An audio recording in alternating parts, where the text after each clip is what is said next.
Happy November, everybody. This is your friendly neighborhood bankruptcy nerd here to talk about the bankruptcy trends and the filings. This is a quick live stream I do once a month when the bankruptcy numbers come out for the previous month. And I have a lot of fun looking at the trends. Other bankruptcy nerd episodes and live streams usually involve talking about other trends, economic trends, and that kind of thing. But this is the bankruptcy nerd alert for October 2025 numbers and where we're at and what we're seeing with filing trends. And I do follow a similar format every time. I compare to the previous year. And I also like to mention that I do train attorneys who want to add bankruptcy to their practice. There is a fully online recorded self-paced course that you can take from bankruptcy start to finish. And that includes primarily Chapter 7, Chapter 13, the software you need, the systems you need, logins you need, and then all the tools that are out there, along with marketing and the client experience, documents, templates, that kind of thing. Fully recorded, self-paced. And then I also like to mentor through the first few cases if possible. So commercial Chapter 11s, jumping into the numbers from November. Commercial Chapter 11s had an 11% increase for the Chapter 11, straight Chapter 11. It's not a subchapter 5. So there was 11% increase from October 2024 to 2025. I do like to compare year over year versus to the previous month because bankruptcy filings do tend to be cyclical even during the year. Not so much for commercial. I see it more for consumer side, but I think the year over year is much more powerful to compare than month to month. Subchapter 5, if you remember last month, it was a 40% increase over September of 2025. October was a 35% increase. So we're definitely seeing that stress in the small business space for reorganizations. Consumer Chapter 7s were up 14% from October 2024. So this is continuing the trend that we've been seeing for the last couple of years of consistent increases in demand for Chapter 7. And remember that filings for Chapter 7 tend to make up about 75% of the consumer filings. Chapter 13 is usually about 25% of the filings. So again, similar increase to last month. I think last month was maybe 16%. So we're still seeing that same trend of increases.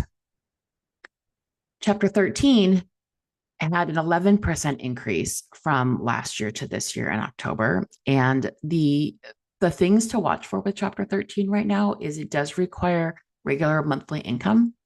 So if someone is furloughed or laid off, not having that regular monthly income will drive down Chapter 13s because not as many people can reorganize debt. So that's something to keep an eye on when the economy changes.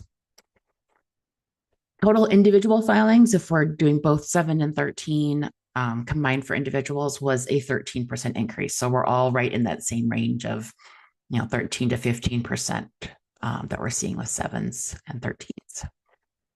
Again, same trend. It's double-digit increases and has been for the last couple of years over previous months. Keeping in mind that filings were deflated during the midst of the COVID pandemic because of stimulus and other programs that were going on. So seeing an increase over deflated numbers, I always joke that stats are one of those things that you can make up to say whatever you want. So seeing the increase over the deflated numbers means we're getting back to where filings were normally at before, but that increase is still coming. And the demand is out there definitely right now. Total filings, if we look at all bankruptcy filings that happened in October of 2025, it was a 12% increase. That includes everything from commercial, consumer, 7s, 11s, 13s, 12s maybe in there, but I don't usually look at those numbers very closely because the numbers tend to be small and very specific. So overall, 12% increase coming in for all filings. A couple of updates and upcoming live trainings. On November 14th and 15th, I am doing a live version of my building a bankruptcy practice from start to finish, it's about 10 hours. So you still get access to the recorded course, which is closer to 15 hours. but we do a 2-day live training because some people do want to have that. They need it on their schedule and they need something to attend. And so I'm trying to accommodate multiple different types of learning styles. So that is 11/14 to 11/15. If you've previously bought the course, whether it was live or recorded, you do get access to all future live trainings for that course for free. So if you want to attend and you already bought it, let me know. If you want to sign up for it, email me, jen@lawyersuccessnetwork.com. I do have some add-ons that I have been including. And we are building out a brief bank and document template bank for people to use as well. And then on December 12th, I'm doing an advanced chapter 13. This will be a 3-hour training that digs into more on the chapter 13. So in the main course, we do a couple of hours already on how to identify what a good chapter 13 client, how to do a plan, how to do those things.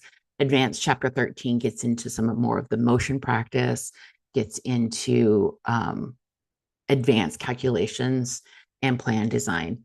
And so that's a really fun course. It's 3 hours. So if you're interested in that one, send me a quick email and have all kinds of fun with chapter 13. Again, numbers are increasing. So that's lawyersuccessnetwork.com is my website. Check it out. And for more bankruptcy nerd alerts, or if there's anything that you want to see on a bankruptcy nerd alert that someone isn't talking about, because I like to talk about things no one's talking about, let me know. And that is all for October's